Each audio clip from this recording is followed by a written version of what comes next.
You are watching the program Agenda on Signal TV channels 8 and 250, as well as the Facebook platform of One News PH and YouTube. And today is May 29, Friday. Some good news, I believe, since President has declared that he will be placing the NCR, at least if not the entire island of Luzon, under GCQ. We'll be looking into all of that. We are also going to interview a representative or an official, the officer in charge of the NCR Bureau of Immigration, regarding these several cases of illegal hospitals being operated by illegal Chinese doctors or pharmacists. We also will have time with director. I really can't. I know he's a doctor, if I'm not mistaken, Dr. Renato Solidum, to talk about the two earthquakes that have happened.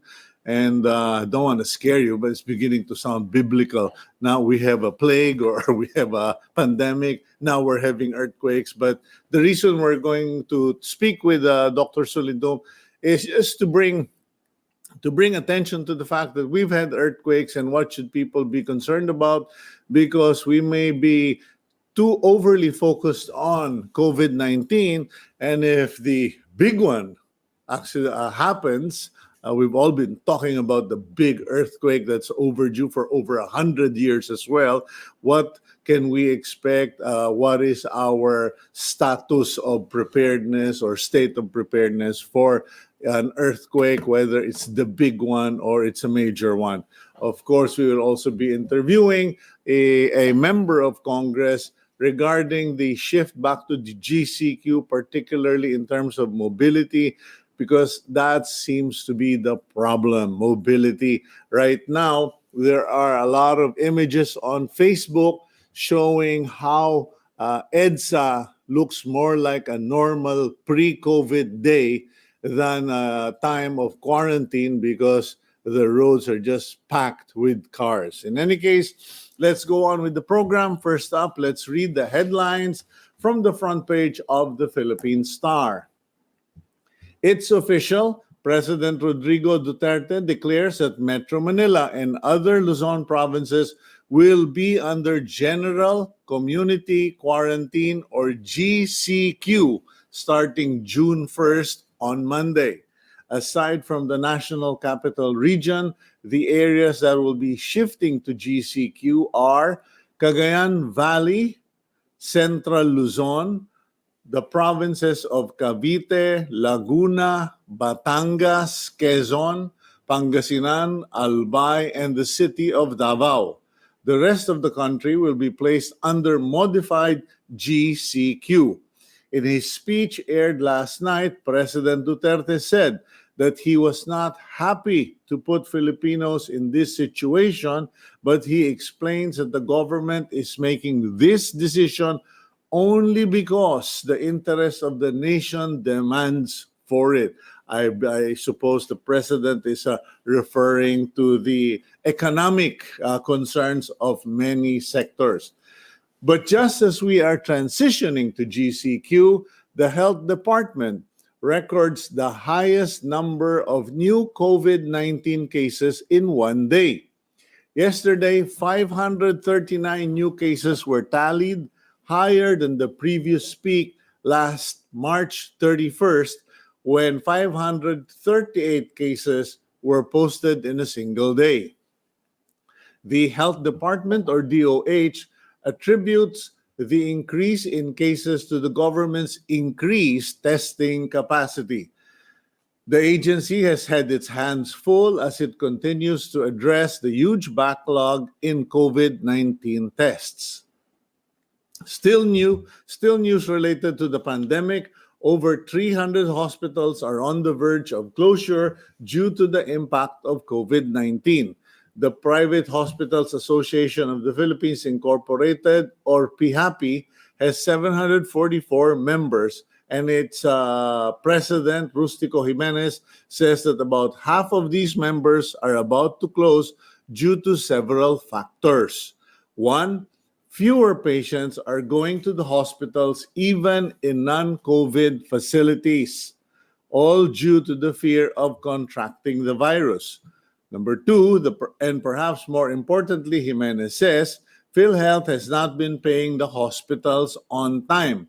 The PHAPI president said only 46% of their members have received payment on PhilHealth reimbursements. The PhilHealth released subsidy packages for COVID-19 patients in which the government pays for the hospital treatment of those who contracted virus earlier on. From hospitals, we go to schools. Excuse me. The Department of Education has made it clear parents will have the final say if they will enroll their children in school. This, as concerns over the incoming school year, mounts due to the threat of the coronavirus. Education Secretary Leonor Briones said they will respect the decision of the parents, but they will provide as much information as soon as possible to help these families make the right choice. Currently, DepEd is preparing various distance learning alternatives. This will allow the schools to continue formal learning in August of this year without requiring students to be in classrooms. Some of the options include online learning, handing out printed modules for students to use at home, or delivering lessons through television or radio. That's basically the major stories on the front page of the Philippine Star. There are other important stories inside in the business section of the Philippine Star. There are a lot of interesting news like Jollibee, your favorite chicken place, reported losses of 1.8 billion in the first quarter due to the closure of stores as a result of COVID-19. Their financial officer believes that things are going to be tougher when they report the second quarter.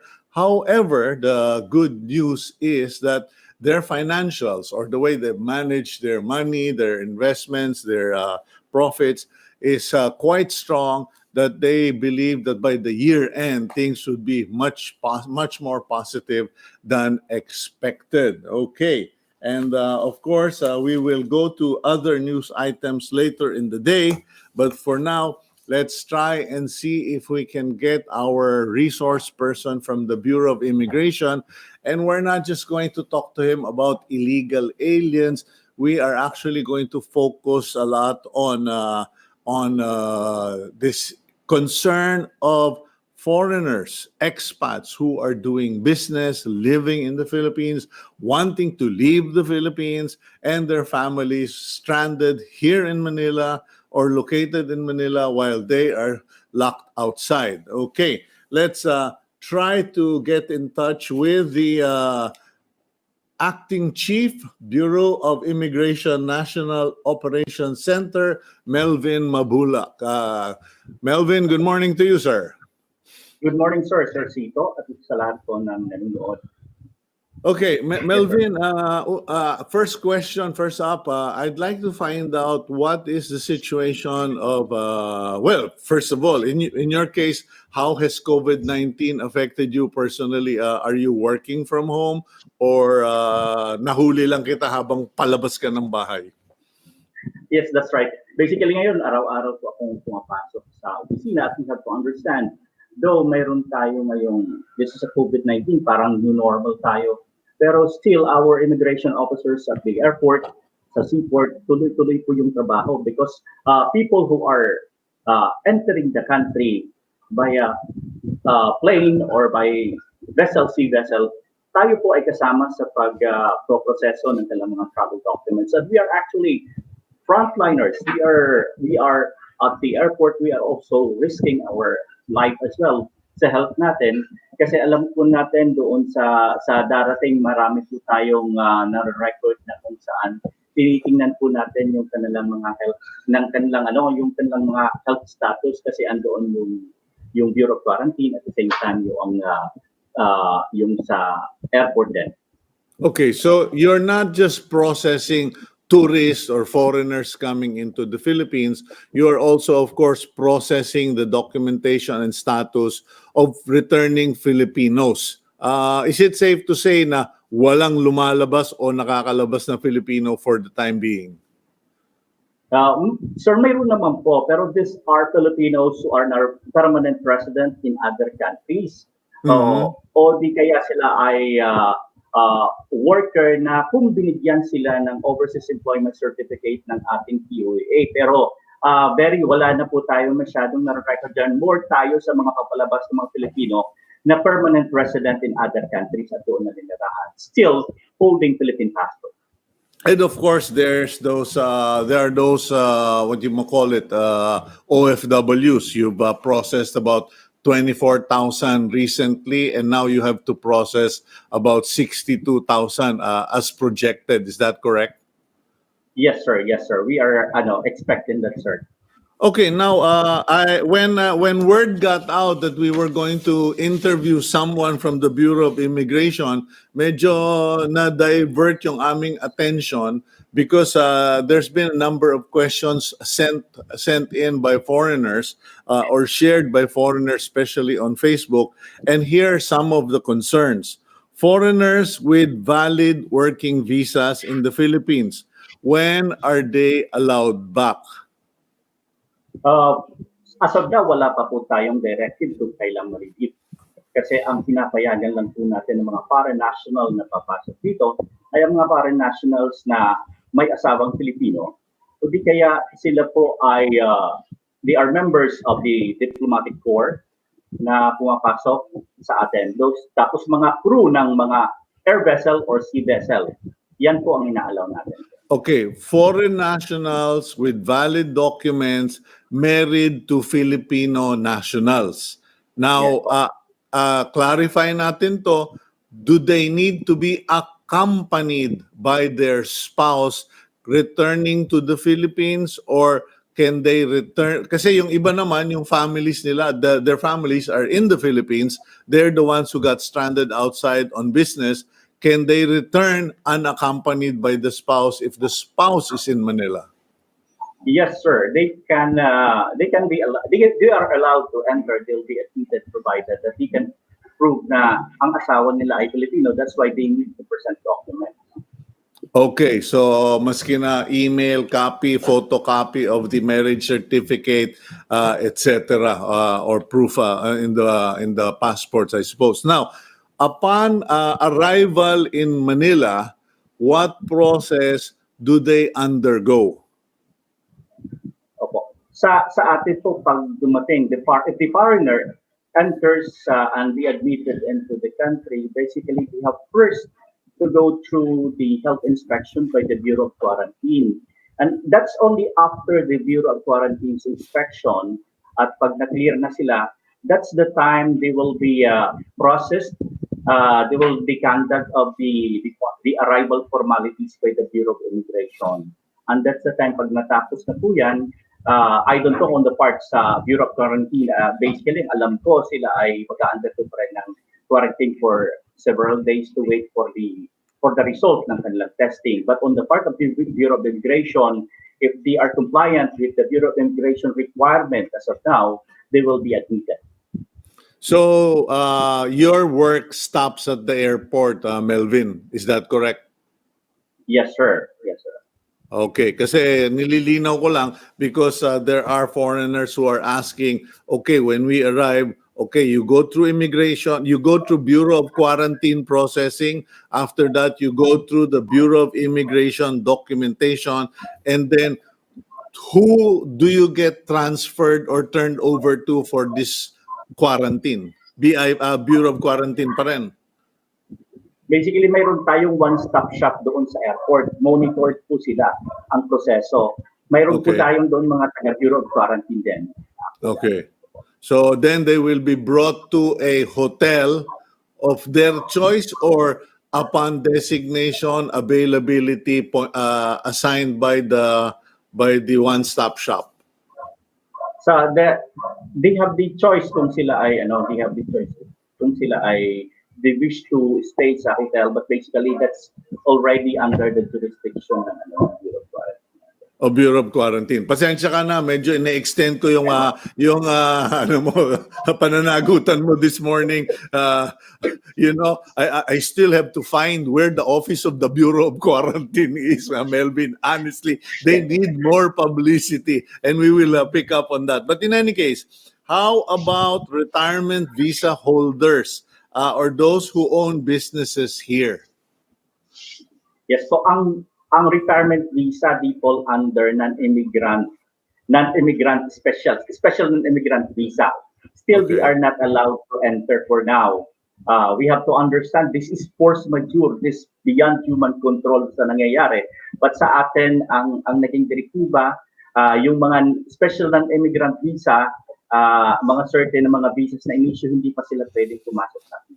Under whose purview is this? DTI, BOI, I suppose. Kasi para alam namin kung sino yung aming kakatukan or who we will refer this question to, because everyone has been so focused on MECQ going to, excuse me, GCQ, but seem to have forgotten that there are a lot of companies here being managed or owned or operated by foreigners, and we seem to have dropped the ball on that one too. Basically, we have to understand, nag-i-emanate po ito sa interagency, sa Okay. IATF po natin, na kung may mga recommendation.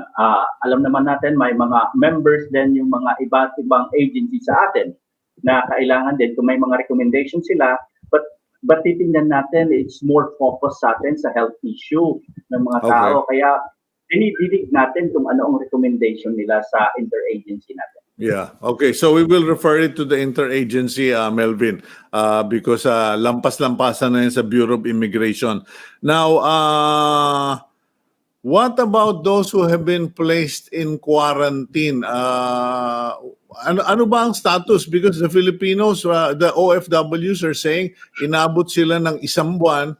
A foreigner said, inabot siya ng isang linggo, and after 1 week, sinabihan siya, sige, mag-home quarantine ka na lang, just go home, stay in your house, don't go out, because it's going to take forever. Ano ba yung sitwasyon na yan, Melvin? Hindi ko rin masagot yan kasi more sa health issue po kasi yan. Pero sa amin kasi, nagtatapos pag pinadmit na namin, pinapasok, we are compliant with the immigration requirement. Then that's it. But they are still subject to comply kung ano pa ang mga requirements na ibinibigay ng ating bansa. Okay. Sige, ito siguro this one you can answer. What is happening for foreigners whose visas ran out during ECQ? Do they still have to renew before they leave, or can they go straight to the airport? Kasi wala nga namang labasan, hindi sila makarenew, sarado yung mga opisina. Can they just go to the airport? Because here's the deal here, Melvin. I know there are a lot of foreign families now who have packed up and wanna go. Ready to go, naghihintay na lang ng mga flights nila. Biglang, time out, nag-time out yung kanilang mga visa. Paano yung gagawin natin? Tama po. As early as March 19, nagpalabas po ang advisory yung opisina natin na kung saan sinususpend po natin ang pag-process ng kanilang transaction. However, if they are going to travel during the quarantine period, pwede silang pumunta sa ating main office or sa ating satellite offices kasi mayroon naman tayong skeletal force na andoon para mag-proseso. May proof lang na sila ay aalis during quarantine period.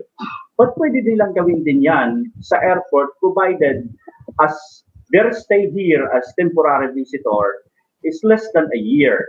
Pwede na din lang ayusin doon sa airport pag aalis na sila. Yun lang ang condition, dapat less than a year ang kanilang stay. Okay, pero what about those penalties? Kasi noon pa, bago ka pa napunta dyan sa Bureau of Immigration, nakikipagbabag na ako dyan regarding yung mga fine dyan. Now, will they be charged for fines or something for expired visa that hindi naman nila kasalanan?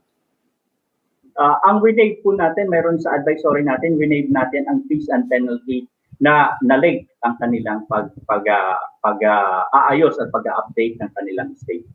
Okay. Well, at least mukhang talagang on the ball kayo dyan sa Bureau of Immigration.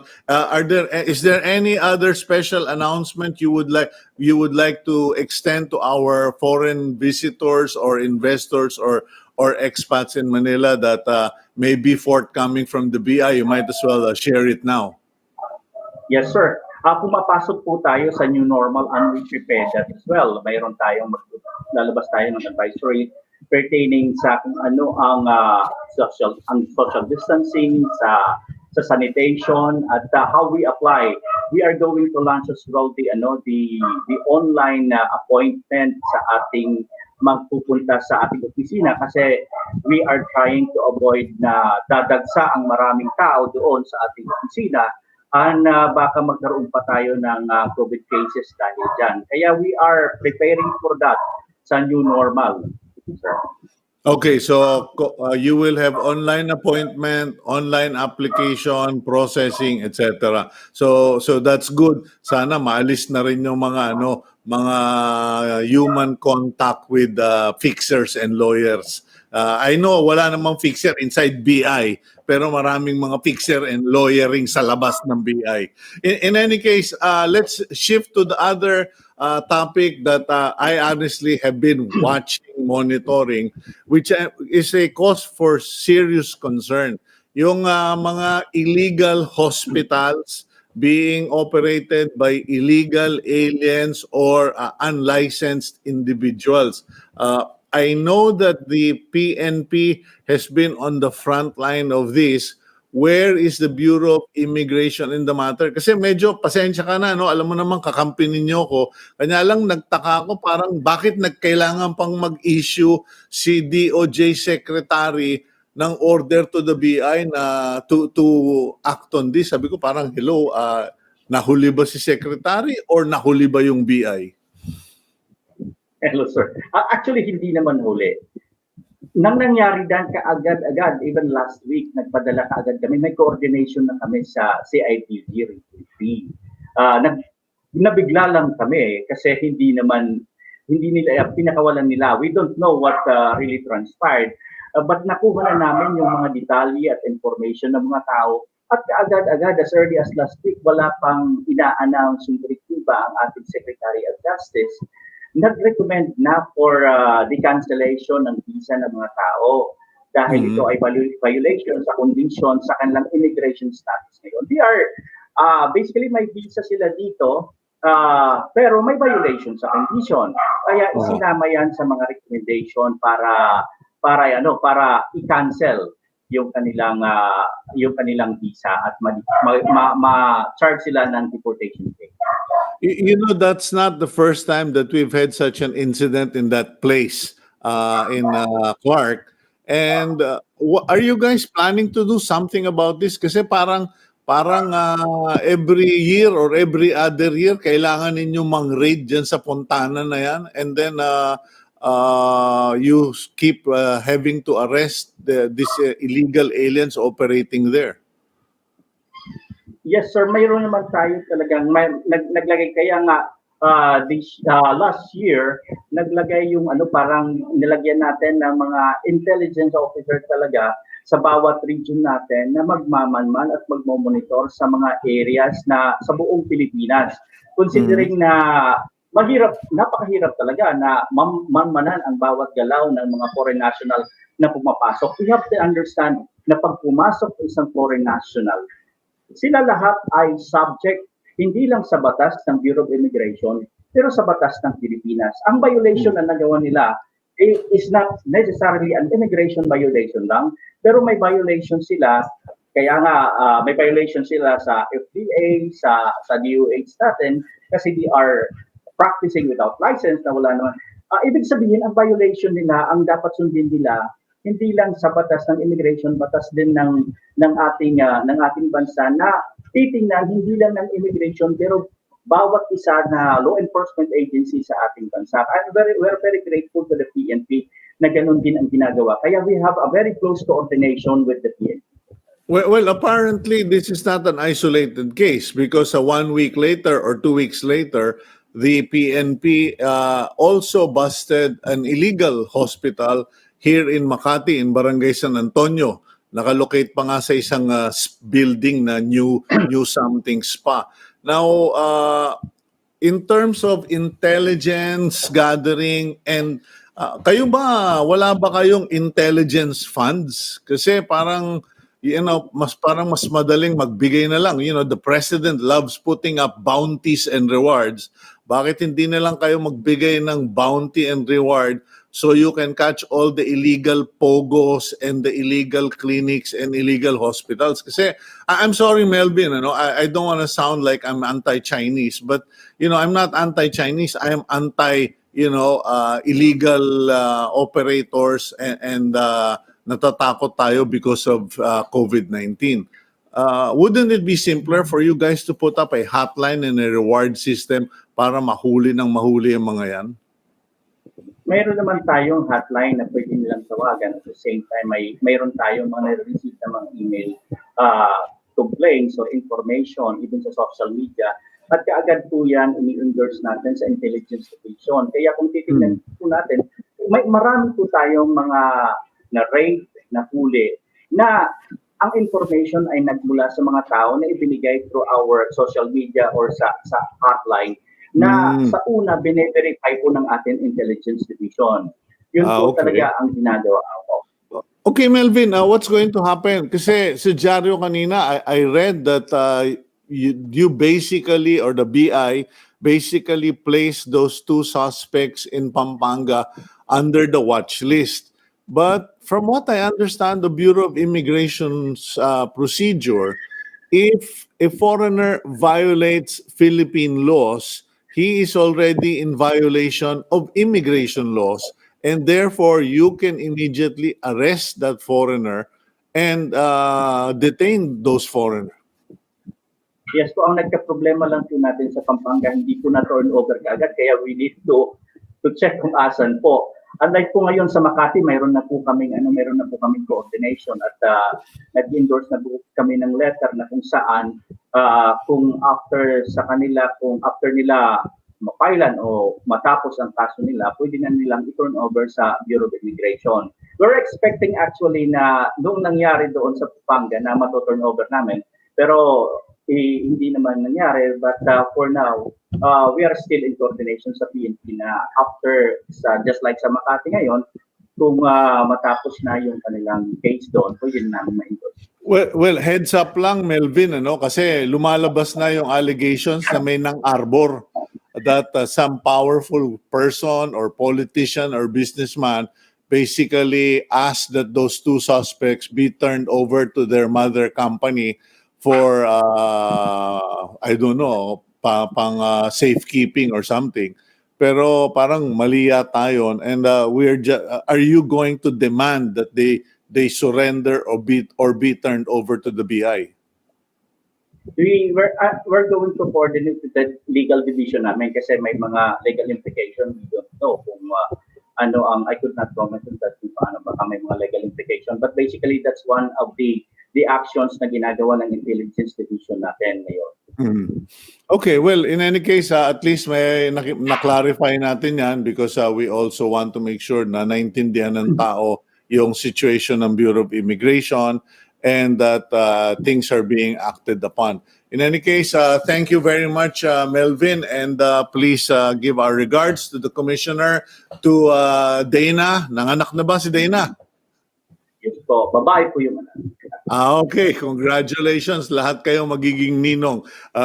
Thank you, and please stay safe, stay strong, and stay healthy. God bless you. God bless you. Thank you, everyone. Thank you. Okay, that's Melvin Mabulac, Acting Chief, Bureau of Immigration, National Operations Center. Okay, so you might be wondering bakit kami nakatutok? Why are we keeping tabs on the immigration? You know, people are not aware or fail to realize that every time there's a boat, every time there's a plane that comes in, docks at our shore or lands on our airport, the Bureau of Immigrations are our frontliners. And we don't see it, pero lahat itong 26,000 o 24,000 OFWs returning from abroad, they're the ones who have to check them all out. They're the ones who have to go through the paperwork. So there are risks involved. In any case, speaking of risks, let's go to the director of the PHIVOLCS, Dr. Renato Solidum. Dr. Solidum, good morning, sir. I hope you're there. There we go. Good morning, Yes, sir. good morning. Morning. Okay. Sorry to bother you this morning, pero ayoko kasing mapabayaan natin itong series of earthquakes that have happened. You know, everybody is so focused on COVID-19. We seem to have forgotten our efforts at preparedness for the big one. What are your thoughts on this, Director Solidum? Well, that's exactly right. Many studies all over the world, before or after a major natural hazard, can be followed by epidemics. And also, in the middle of a pandemic and major natural hazard would occur, would really a big problem. But Yes, what sir. we can do is, again, remind people that we need to make sure that in case there are stronger earthquake events, that we need to practice physical distancing, even during evacuation procedure and in the evacuation area. But more importantly, as we embark on the Balik Probinsya program and also as we try to develop other areas in the Philippines, aside from the Metro Manila, we need to think of how we can capitalize on the current initiative with regards to COVID-19 mitigation and also try to bring in the badly needed decongestion of urban areas like Metro Manila. In the current COVID-19 pandemic, you would notice that more urbanized areas are badly affected, like Metro Manila, Cebu, Davao, and in many other cities in the world. And these are also the same areas that can be severely affected or at very high risk to large earthquake events and other natural hazards. So if we can Uh-huh. really capitalize on this initiative and decongesting the urban areas and while protecting it through mitigation, we can now lower the risk in terms of not only population, but perhaps in the very near future, try to scatter different government organizations and even businesses outside of the greater Metro Manila area. Okay, so basically depopulate Metro Manila or decongest Metro Manila. Now, a little focus on the earthquake itself. 5.2 yata yung tumama in La Union. Now, the question Yes, is, Apple. and you know, I'm not a earthquake fan. I don't know who is an earthquake fan. Pero meron bang standards na okay, if you've had a series of earthquakes at a certain magnitude, medyo mag-ingat na tayo or let's start worrying or it's still really just anybody's ball game. Well, essentially, um, we should be concerned that earthquakes are happening all over the country. But if we specifically relate this to Metro Manila, hindi naman related yung mga earthquake events sa ibang lugar to the possibility of a large earthquake in Manila kasi iba naman ang earthquake generator. Now, what we need to focus on would be the mere fact that the valley fault system has not moved for quite a long time. Mhm. And recently, there have been smaller events in the northern side. So it's really moving. And what we need to do then is be reminded of these events that the fault is moving and this can potentially generate a large earthquake if it would move the whole length. Now, so we are actually being reminded that it is active. What we need to do then is aside from our preparation to COVID, is make sure that we also do the same thing for the large earthquake event. And the many initiatives that we are trying to do with COVID can also be done with earthquake simultaneously. Okay, because the first one, I don't know how many earthquakes have we had in 2020. I can only think of two. The one in Mindoro, which was last month, and the other day, was it yesterday or the other day, which was in La Union. Dumadalas ba ang earthquake, and is there a certain area of concentration? Yung isang naramdaman sa Metro Manila would be last May 23 sa Aurora, no? Yeah, So that's the Aurora. other one, Yeah, Mindoro. okay. And of course, in Batangas area, we just had two this morning of around magnitude 3 and 3.1, as you were already interviewing someone. But in Mindanao, we have several earthquake events there. And the Davao del Sur, Cotabato area, Sultan Kudarat area are still experiencing a series of earthquakes that are related to the series of earthquake events last year in October. So madalas pa rin doon. So essentially, almost everywhere in the country merong earthquake.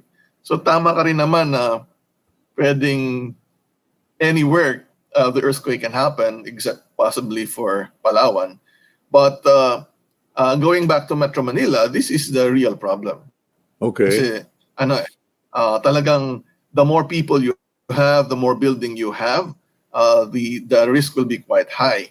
So while we are preparing the people on what to do during a pandemic, during an earthquake event with physical distancing, we need to have a focus also on the medium to long-term plan, because we cannot correct things overnight, no? Very dense na ang Manila, land use is not good.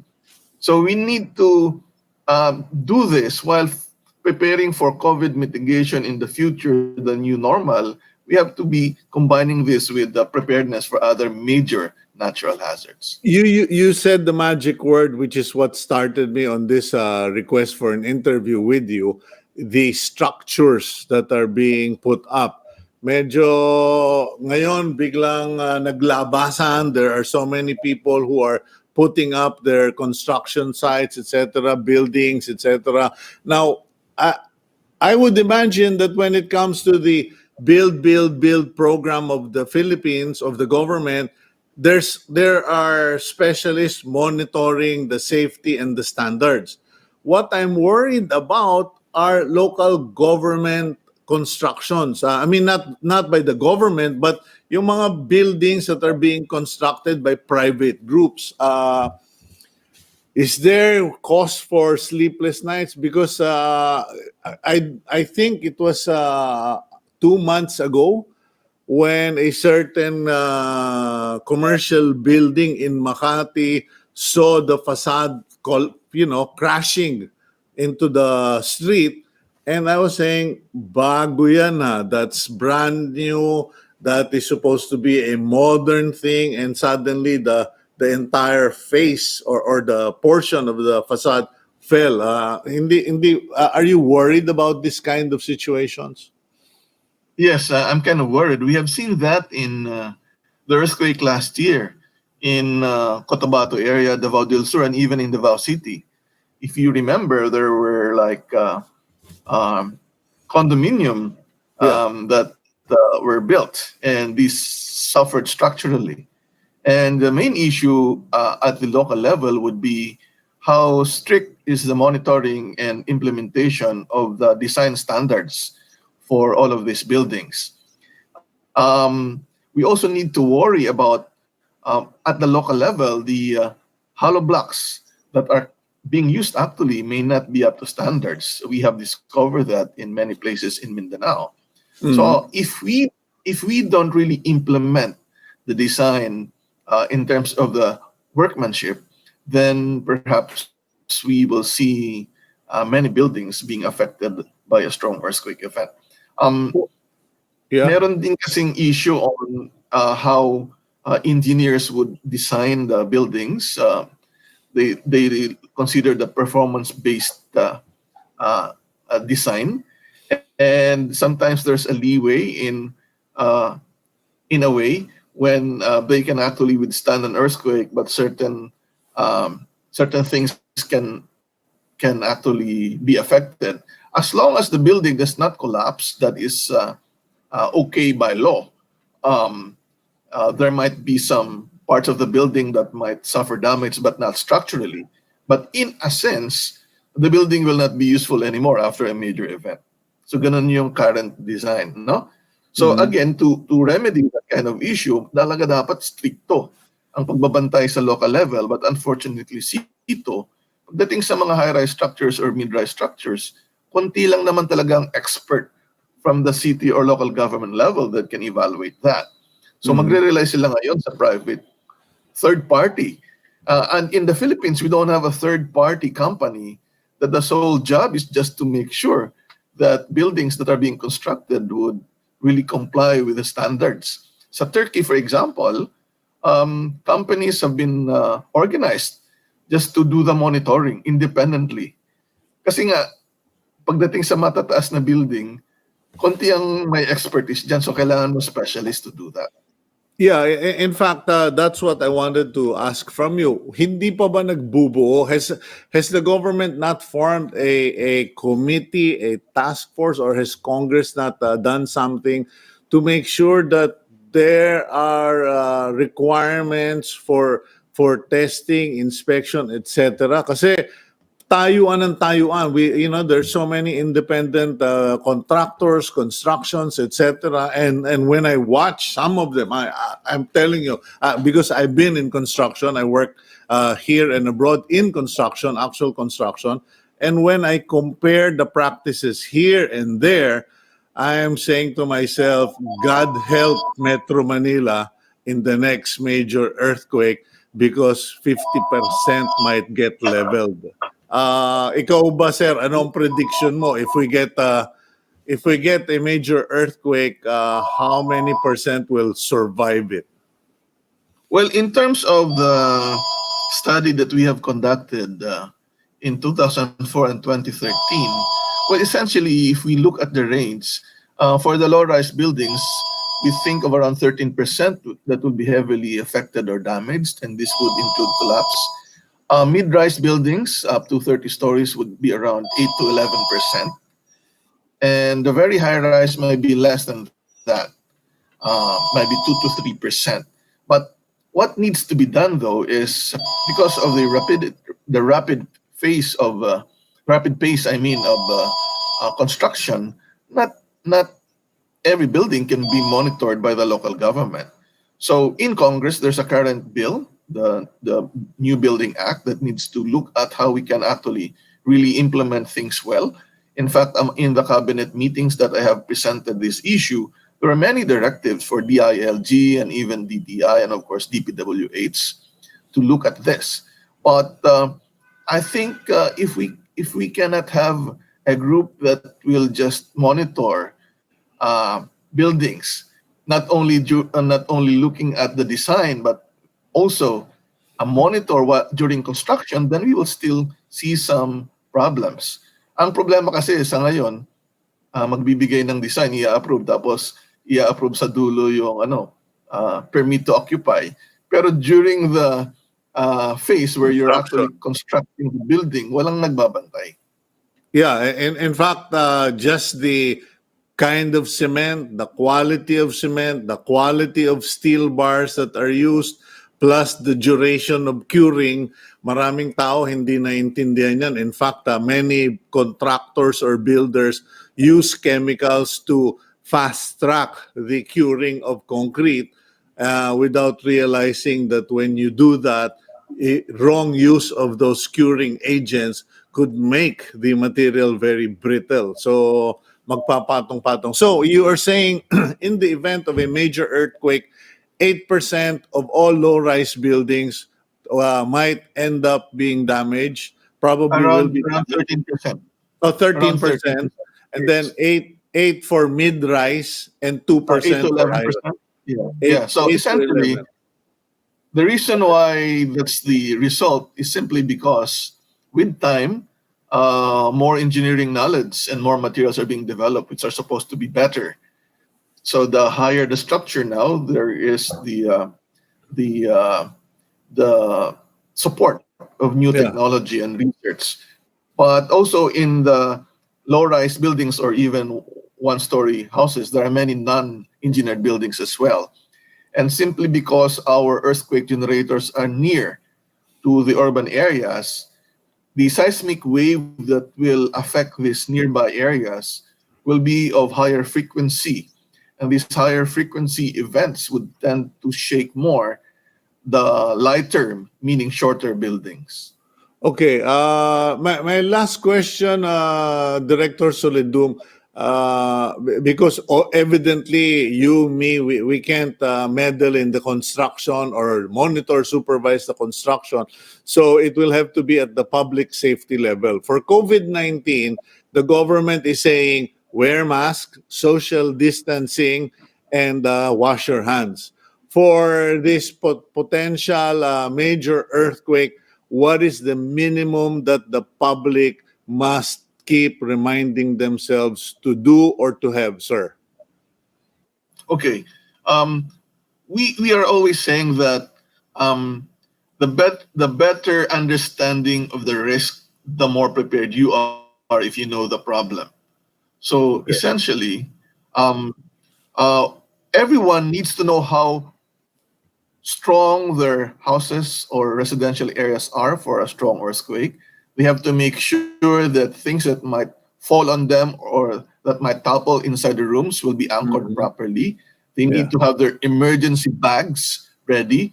They Mhm. go out of the building after a strong shaking, bringing in their emergency bag. Plus, they have to have their masks on and sanitizer. And they Mhm. need to practice social or physical distancing in the evacuation area. So Okay. we just add on this on these old recommendations the COVID preparedness. Okay. And I guess I would add to that a point of congregation for all the family members in case everything just gets toppled down. O magkita-kita na lang tayo doon sa kabilang Yes, ibayo. correct.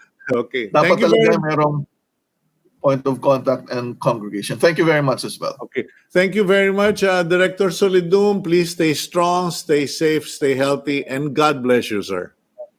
Thank you. Okay, that's Director Renato Solidum of the PHIVOLCS.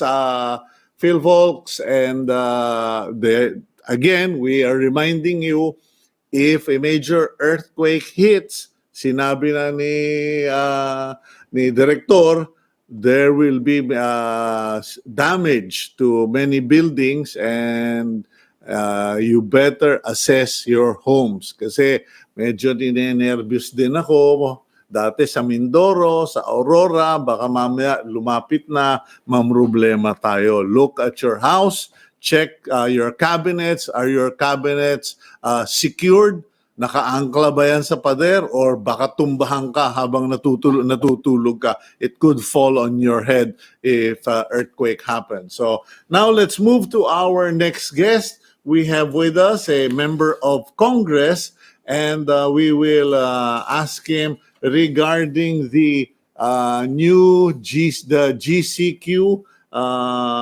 Wait a minute. Let's go to Congressman Sarmiento, I believe. But okay, we will go for a gap quickly. When we come back, we will interview our guest regarding GCQ and mobility here on Agenda.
Okay, you're back here on Agenda. I'm Cito Beltran, and you are watching us on Signal TV channels 8 and 250, as well as the One News platform on Facebook.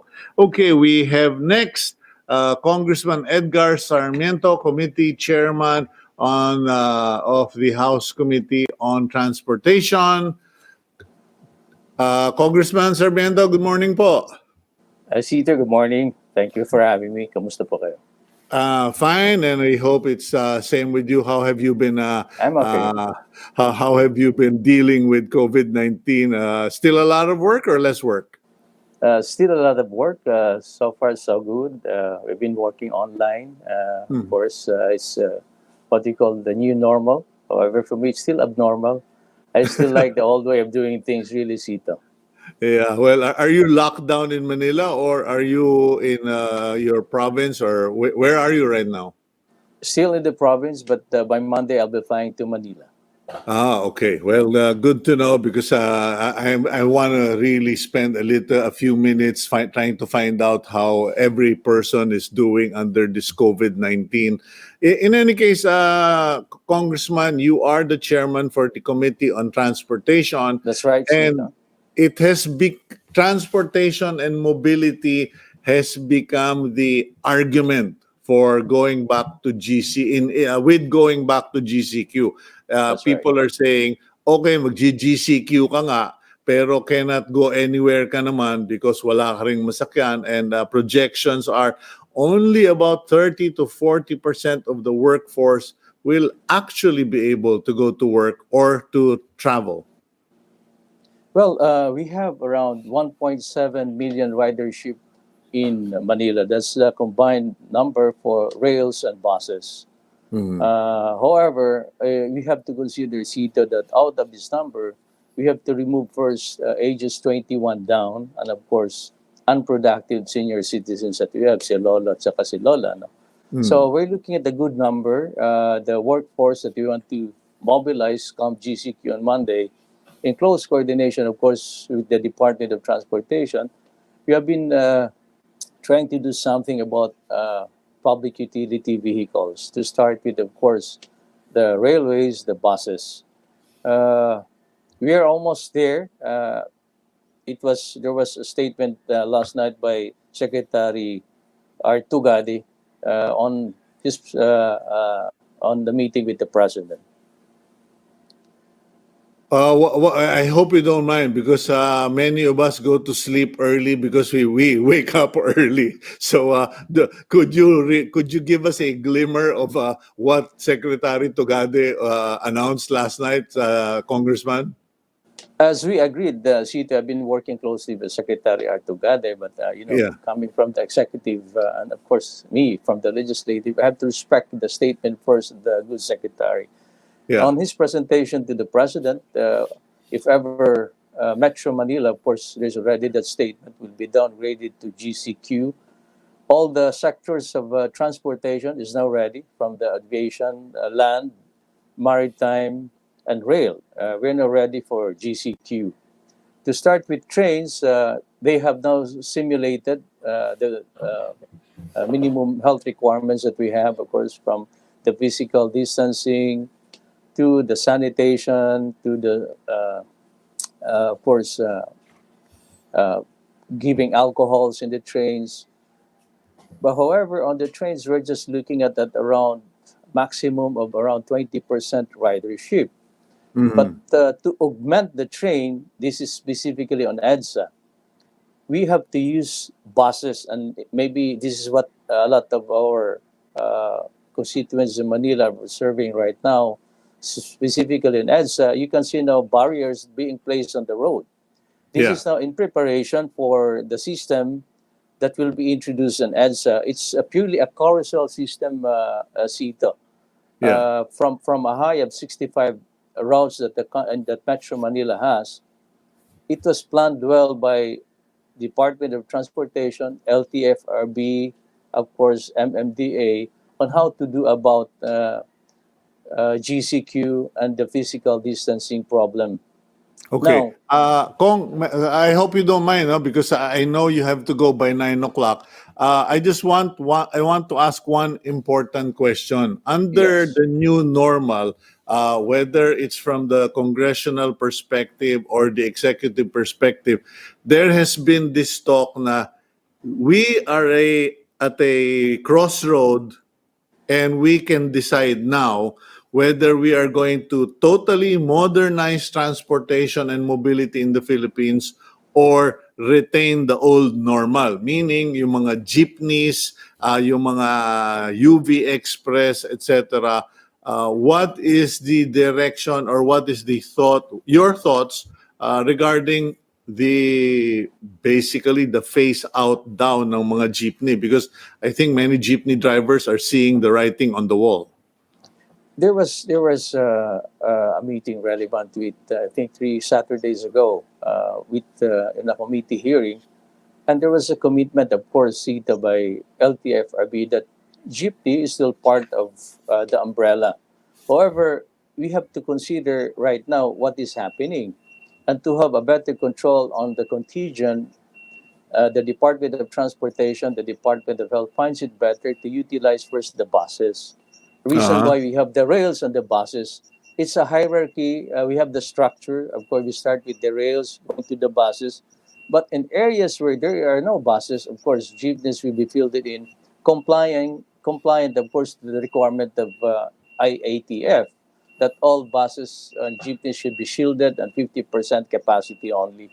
In Manila, we just have to do something, because this is where the problem. We just have to provide a better system that is comparative to the rest of the world. Reason why the Department of Transportation has planned well, and I'm part of that planning stage as well, to introduce what is happening in the rest of the world to Manila as well. Please do consider that before a passenger easily will have to spend 4 hours of their time in the morning and going home 4 hours, a total of 8 hours lost just in the road, and 3.5 economic losses. That's the number that we keep on repeating. On this system, it's a route rationalized, well planned, one specific route for EDSA. It's like a carousel where different buses from north, south, east, west will converge in Manila, but the number of buses will be reduced totally in Manila from 2,500 down to 600 carousel type. Okay, so all points of Luzon and Visayas or Southern Luzon ends at Southern Luzon and outside Metro Manila. Everything inside Metro Manila are those within the carousel. Okay, and then the jeepneys are going to stay. So thank you very much, Congressman, and please stay safe. And we hope that you will have a very productive day ahead of you. God bless you, sir. Thank you, Cito, for the time and the opportunity. Good morning po. Okay, good morning to all of you out there in the region. Now, yun po, lumalabas naman that stay pa rin naman ang mga jeepney pero kailangang mabawasan ang load, and I think eventually we will be seeing the day when the jeepneys ni Sarao and all the others are going to be different. Okay, we'll go for a quick break. We'll have a quick gap here and commercial load, and we'll be right back. Thank you.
Okay, you're back here on Agenda. I'm Cito Beltran, and next up we have an urban planner, not just an ordinary urban planner, a very, we will have, because no thanks to the connectivity out there, we seem to have had the disconnection, but we will be bringing in architect June Palafox. I think you call them architects. I really don't know, but he is a global urban planner. Welcome to the program, Sir June. Good morning to you. Good morning, Cito. Been a while, and thank you for inviting me here. Yeah, been a while. And how have you been? Just fine, thank you. It's still, we're working from home, and we have to get lessons from this pandemic. As they say, never get a good crisis go away without learning lessons from it. And unfortunately, in our part of the world, but this government is trying to do a lot of things.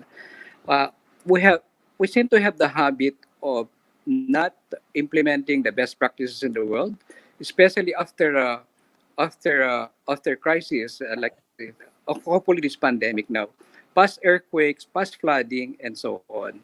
Yeah. Mm. And unfortunately, our urban planning and even architecture, a lot of improvements have to be done. Yeah, apparently that is in the blackboard of plans right now, because even EDSA is being reconfigured. There's now talks about elevated bicycle and pedestrian uh,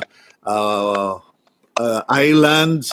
That, in fact, some urban planners, I don't know if it was you, have submitted proposals I to submitted that.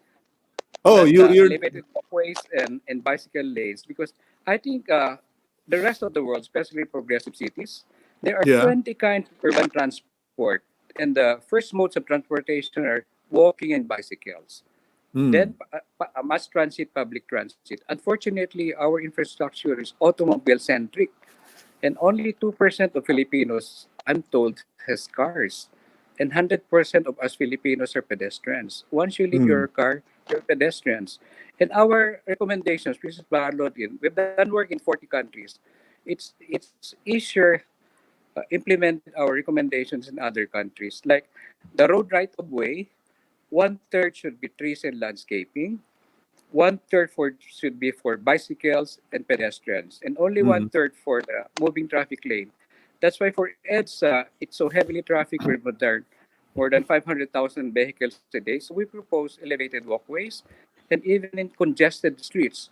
Ideally, the bicycle lanes and walkways should be at grade, the same level as the street. But with so many vehicles, that's why we've been proposing elevated walkways, and even bicycle lanes along EDSA and pedestrian bridges.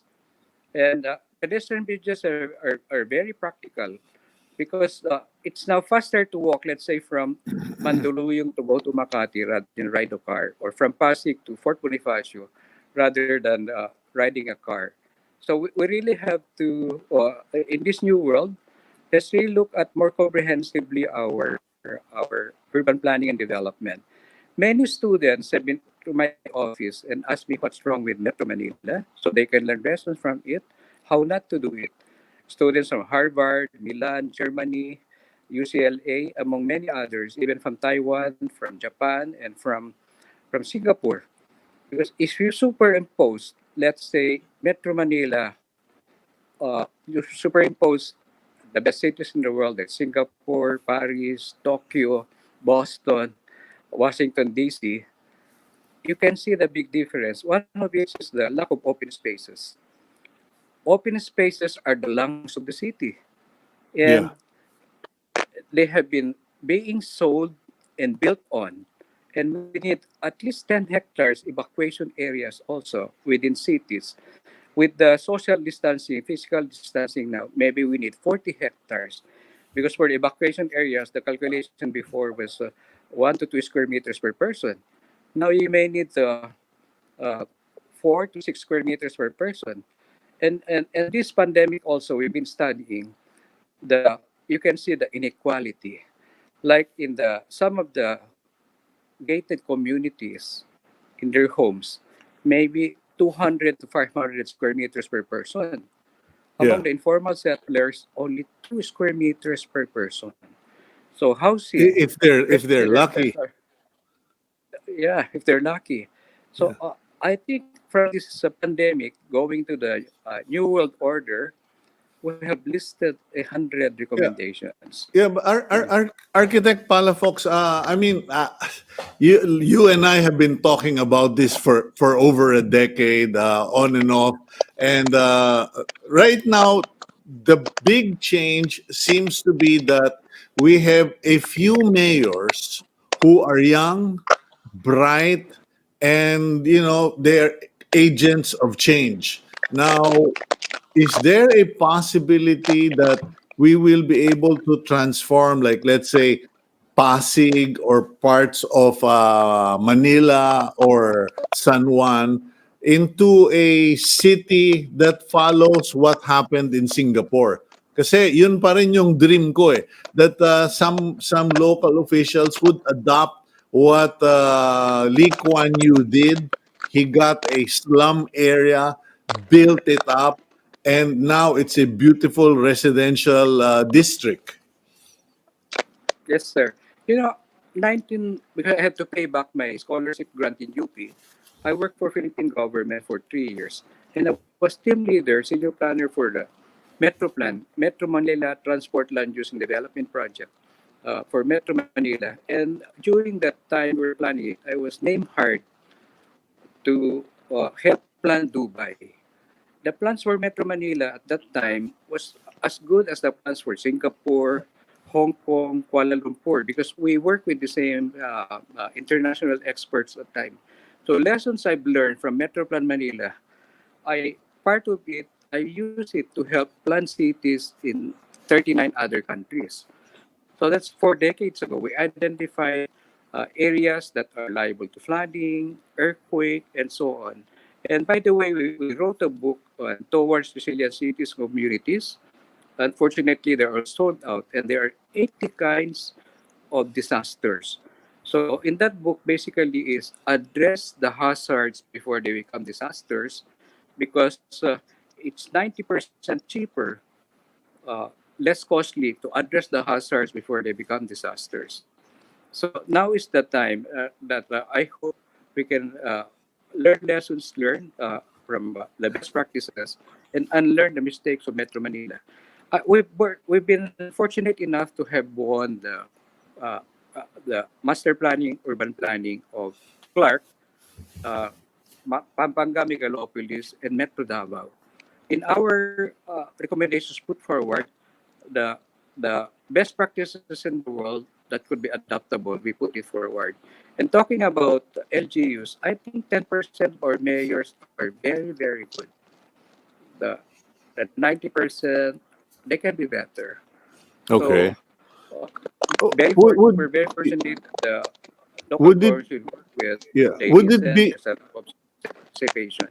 yeah, would it be correct to assume now that our best option or the future is that Metro Clark, Metro Davao, Metro Laguna, and Metro Bulacan of Ramon Ang will essentially rise, and people will just leave Manila. And when they do, that will be the only time we can clear, clean, and fix the place up. I mean, Metro Manila. And that's a good opportunity now. In fact, we just won again the Metro Ilocos plan, and as counter magnets to attractiveness of Metro Manila. But a lot of infrastructure has to be done, like this working from home. The digital infrastructure should be put in place in those provinces. And in the private sector, like universities, instead of adding more classrooms in Metro Manila, maybe they should establish universities outside Metro Manila. Because the Philippines is 400 times the size of Singapore, 350 times the size of Hong Kong, 8 times the size of Taiwan, 3 times the size of South Korea. In fact, Mindanao alone is about the size of South Korea. And we have a lot of very high development potentials. And many of these Filipino expatriates, I don't call them OFWs, are coming home. They can be the brain gain. Before we have brain drain, we Mm. could make most of them to help us. Many of them have worked in architecture, construction, engineering elsewhere in the world. Now is the time Okay. to make use of them. We have so many experienced Filipinos who are not being recognized. You submitted the proposal for elevated islands for bicycles, pedestrians, and for mini parks along EDSA. What has the reception been from government? I think they're now talking about putting bicycle lanes, but bicycle lanes should be very well protected, segregated, not just plastic cones. Like Yeah. in Amsterdam and Scandinavian countries, even cyclists, they are not required to use helmets because the bicycle lanes are very well protected. Even the Hmm. prime ministers of the Scandinavian countries, they bicycle to work, and walking and bicycles are the more environment friendly modes of transport. Of course, mass transit is required also, public transit.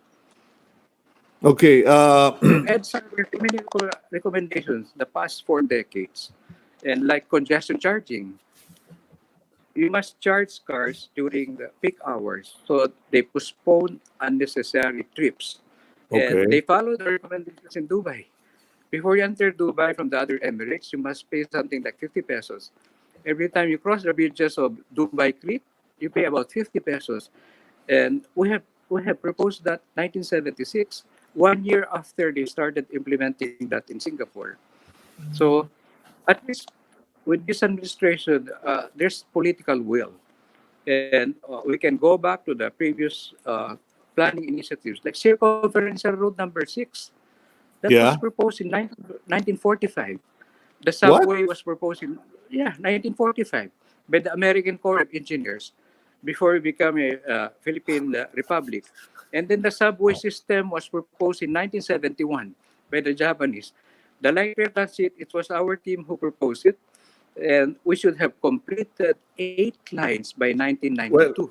well, you know what, architect, I am praying, I am really praying that God will bless that proposal of the elevated platform or islands for bicycles and pedestrians and the return of trees on EDSA. Kasi nawala lahat ng mga puno at garbage cans sa ating mga sidewalks because engineers took over.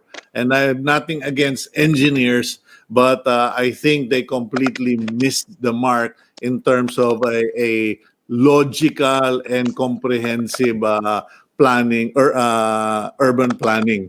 In any case, sir, thank you very much for your time this morning. Please let me know if you have more suggestions and proposals, and let's talk about it on air so more people get to have an alternative view on urban planning. Thank you very much, Architect Palafox. Yeah, thank you. Send us your email. We can send you the drawings and the narratives of our Okay. recommendations. Okay. Please stay strong, stay safe, and stay healthy. God bless you, sir. God bless you, sir.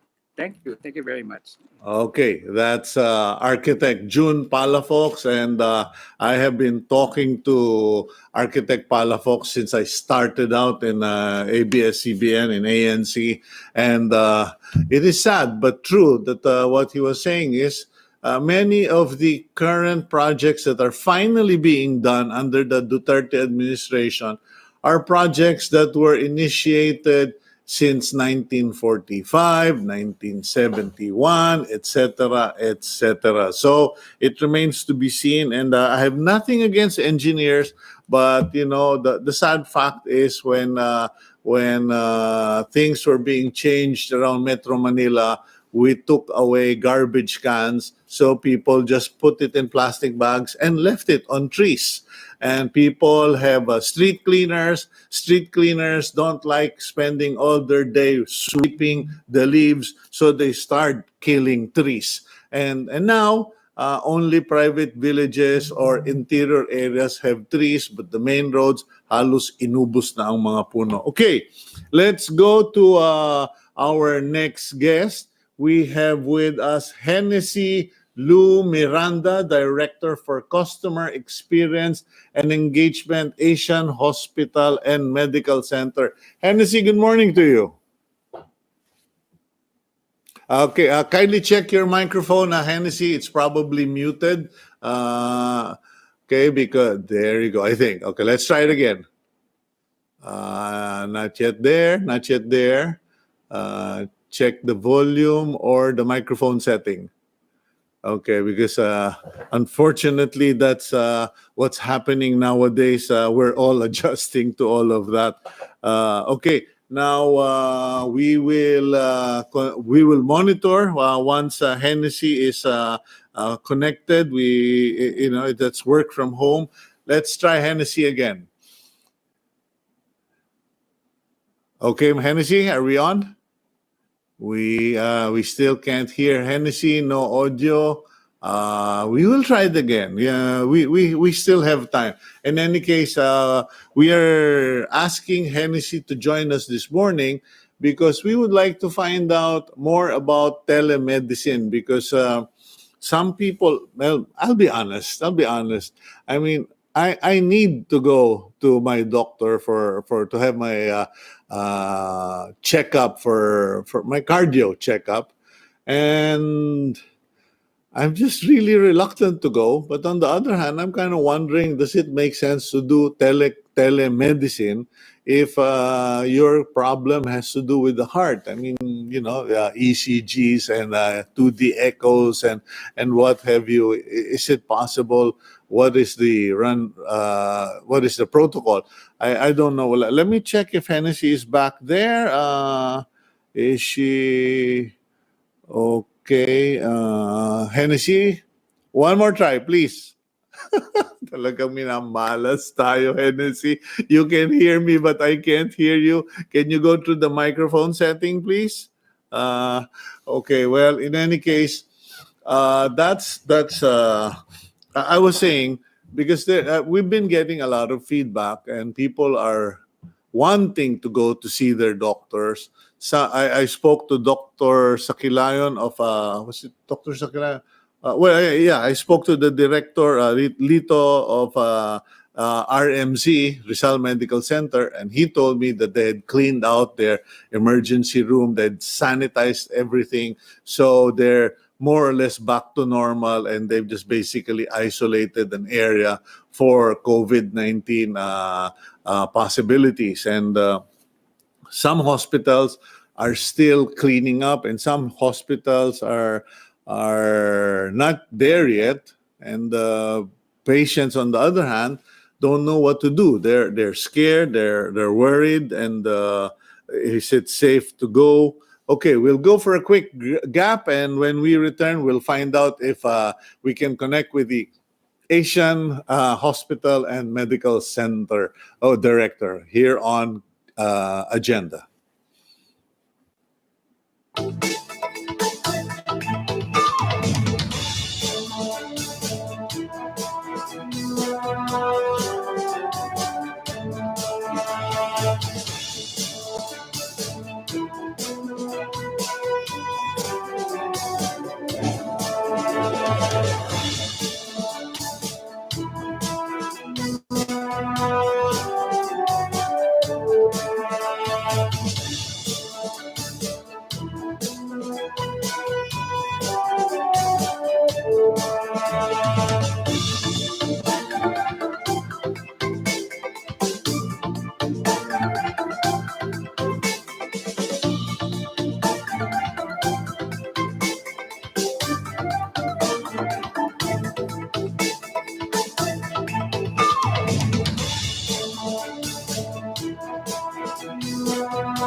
Okay, you're back here on Agenda, and we will make an attempt to reconnect with Hennessy Lou Miranda, Director for Customer Experience and Engagement of the Asian Hospital and Medical Center. Pasensya na po, kanina pinagsama ko Asian at Makati Med. No, it's only the Asian Hospital and Medical Center. And while we're trying to do that, excuse me, there's an interesting development of sorts in the news because on page 10, if I'm not mistaken, page 10 of the Philippine Star today, there is a short article written by Alexis Romero.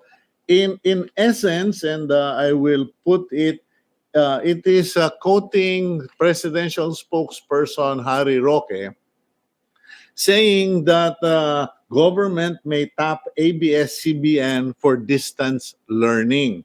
And he says, excuse me, if ABS-CBN's franchise is granted, I'm sure as a way of showing its commitment to the Filipino people, the company will allow their broadcast to be used for education purposes.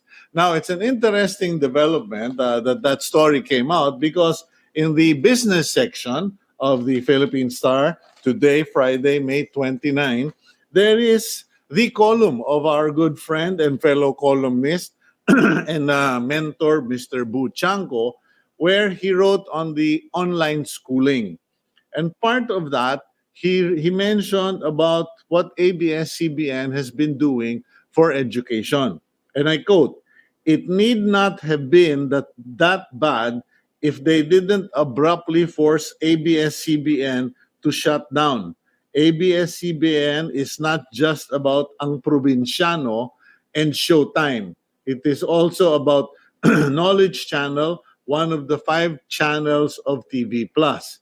For over 20 years now, Knowledge Channel has been working with DepEd in developing curriculum-based programs that are now being used in classrooms." The late, further down in the article, the late Gina Lopez also produced a number of educational programs such as Sinescuela on science and technology, Math Tinik on mathematics, Bayani on lives of Filipino heroes, and Hiraya Manawari on Filipino folk tales and legends. Now, and then, okay, but if you have the time, read the column of our friend Bu Chanko, because what he's essentially saying is in response to what Harry Roque was saying, that we could use ABS-CBN, and Bu was basically saying, well, if you guys didn't close the faucet, we wouldn't be talking about this situation. In any case, that is the problem right now. And I also wrote about it in my column. There has been a growing debate on whether children should go back to school or not. And I understand the arguments of one side versus the other. But here's my question. Who's willing to take the blame if one Filipino school child gets coronavirus and die? If you are a government official, are you willing to take the blame? Are you willing to be sued for it? If you are a parent, are you willing to do just that? Risk everything you have invested on your child just because everyone is saying, oh, we gotta bring them back to school. This is not about careers. This is not about delayed developments. This is about risking sending children to school with nothing to defend them but face mask and alcohol. And then on top of that, our situation is such that the system needed for online education is not there. Let's be clear about it. It's not there. There are parts of it, components of it, portions of it, but not an entire tested system. And then we're going to send millions of kids back to school to make do. This is what we call the pathetic pwede na mentality. kailangan kasi. No, we don't need to do it. We can go for a gap year where we said yesterday, private schools and public schools can work together, put together a sensible curriculum that is not overloaded, put together a program that is useful and productive. In any case, okay, good thing that the team has got Hennessy, Lou, Miranda before I start to have palpitations again like last night. Okay, Hennessy, there, I can finally hear you. Hi. Good morning. Good morning. Good morning, Cito. Thanks for having us. Okay, quick question. You have a system where patients can go kasi I mean like me, I'm already having palpitations just reading the news, pero natatakot akong pumunta sa ospital. Okay. Yes, we actually were very proud to say that Asian Hospital has developed an in-house online service platform wherein patients can access two things actually at this point. So we have an e-consults platform. That platform is for the patients to have an online consultation with their doctors at the comfort of their home. So it offers actually a safe and secure environment and where patients can actually discuss non-urgent healthcare conditions. Okay, so that's one. Alongside that platform, we also have the online booking system where if the patients would need certain tests or the doctors would require certain tests, the patients can now actually book online, enter their information, and even pay online. So that it saves them the hassle of going to the hospital or limiting the exposure of these patients when they go to the hospital. You only go here for the certain procedure and then you go home right away. So Okay, that's basically our online services platform. Okay, I don't want to ask touchy questions, but is it true what we've been hearing outside na medication now, hospitalization or consults have become more expensive because doctors understandably need to wear PPEs, the staff needs to wear PPEs, etc. Anong naging percentage added cost to consults such as that? Well, for e-consults in particular, this online platform, it's not supposed to be of any different from the usual, even less actually, because Okay. it will not require any PPEs from the doctor's side. So, and the doctors are either in the hospital or in their homes too, and the patients are likewise in their homes too. So it actually gives that savings to the patient of going to the hospital and having to have your gasoline and the parking and all Yeah. that. So Okay, aside from but that, you said non something conditions for e-consults, non-urgent. Yes. non-urgent. What are non-urgent consults? Non-urgent consults, these will be like, well, in the technical field, we call it the elective cases. Those are really not requiring emergency procedures or emergency assessment by the doctors. So this some might probably fall on certain conditions, like for example, the mom would like to have her child checked for, let's say, a sprain or a certain pain, stomach pain that is very tolerable. So these are the non-urgent conditions that would actually fall on a virtual consultation. Of So course, there will be limitations like for those that will really require physical assessment. And for example, difficulty of breathing or really intolerable headache, definitely have to go to the ER. okay, So for so those that is not urgent, no blood, no broken bones, still breathing, still mobile, and still coherent. Pwedeng i-consult muna and then a-assess na lang ng doktor kung pwede or dapat dali na sa ospital. that is right. Yes, you captured Okay. it very accurately, sir. Okay, and how do they go onto the e-consult? Do you have like a website or do you have a number? Paano ba? Ano ba? Yes. The patients can actually just log on to our website. It's www.asianhospital.com, and they can already see there the online services tab. And you will see there already a number of services available there, in particular e-consults and the online appointment system. But we also have still the customer service platform if they feel like they are more comfortable calling and asking for help in navigation. Of course, we understand there may be some patients are not that tech yet. So they can still call our trunk line 8771-9000 And then they can be guided on how to use the online consultation platform and the online booking system. But for any other inquiries, they can always likewise email us anytime at info@asianhospital.com. And we will definitely be there to assist everyone. Okay. Well, much as I would like to see your facilities, I hope it won't be in the near future. Total, may Yes. e-consult naman. Thank you very much, Hennessy, and please have a great weekend. You too. God bless us all. Thank you very much, Okay. Cito. That's Hennessy Lou Miranda, Director for Customer Experience and Engagement at the Asian Hospital and Medical Center.